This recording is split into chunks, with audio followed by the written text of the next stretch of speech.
आता आपल्याला गुळपोळी बनवायची.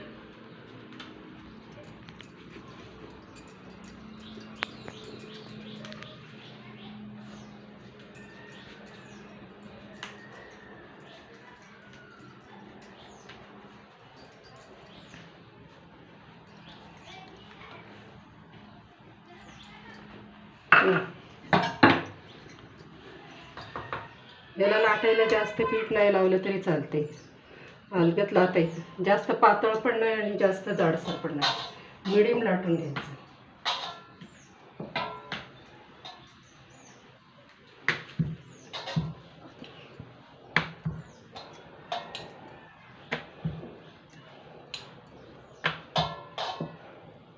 आमच्या लहानपणी आमची आई सारखी बनवायची. आता आई नाही जगात. आईची आठवण म्हणून मला ही गुळपोळी माझ्या आईची आठवण आली. त्याच्यावर थोडंसं हे तीळ टाकायचं, मग तीळनं काय होते, चव जास्त वाढते. याच्यामध्ये खसखस पण टाकतात, पण मला खसखस भेटली नाही. मग पुढच्या वेळेस नक्कीच आणेन मी.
हाताने तीळ त्या पडून जाते, त्याच्याला लाटणीला दाबलं तर ते राहणार.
आता आपण इथं ते मी बाकीचे नंतरच बनवणार आहे.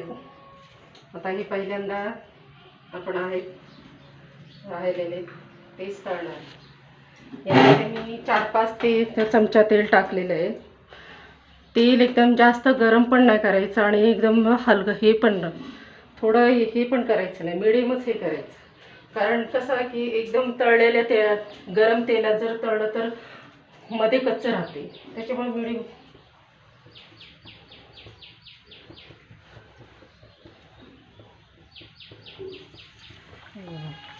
छान तळले तेल.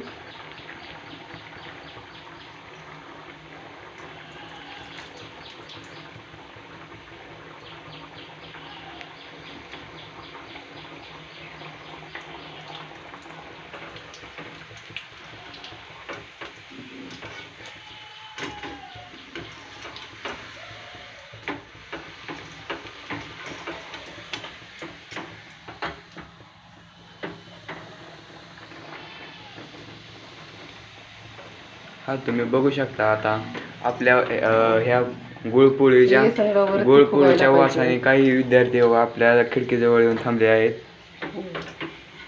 हे लालसर होईपर्यंत भाजत राहायचं. खमंग वास ते वरती सुटलेला आहे. आम्ही खायला उत्सुकलेलो आहोत. फुगून झाल्यावर हे काढायचं.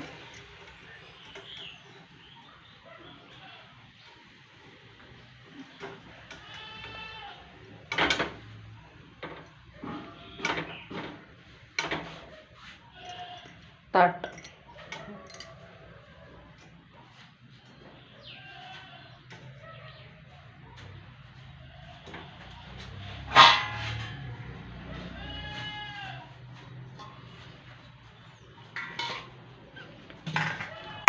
हो तुम्ही बघू शकता गुळपोळी कशी झालेली आहे.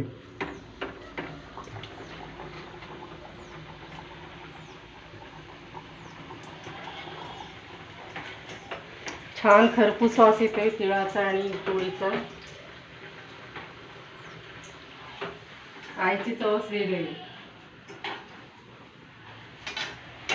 या गुळपोळी बरोबर माझ्या आईची सारखी आठवण येते. तर काय माझी आईच आहे.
आपण बघू शकता आपली गुळपोळी बा किती भारी तळलेली आहे. फुगलेली पण आहे. आता कुरकुरीत झालेली आहे.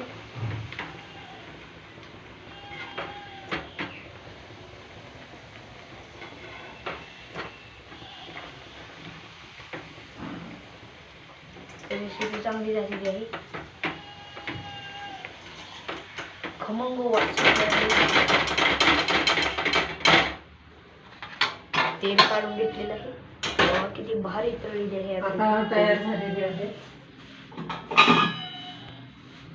ही गुळपोळी दुधाबरोबर छान लागते. दूध घेतलेलं आहे. आता दुधाबरोबर इतकी भारी लागते गुळपोळी.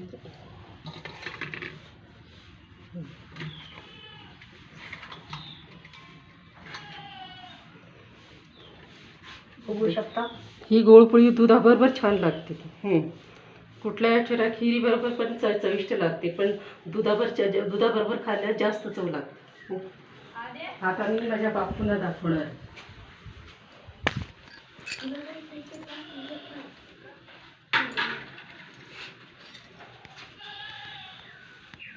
आमच्या बापूंचे देवघर.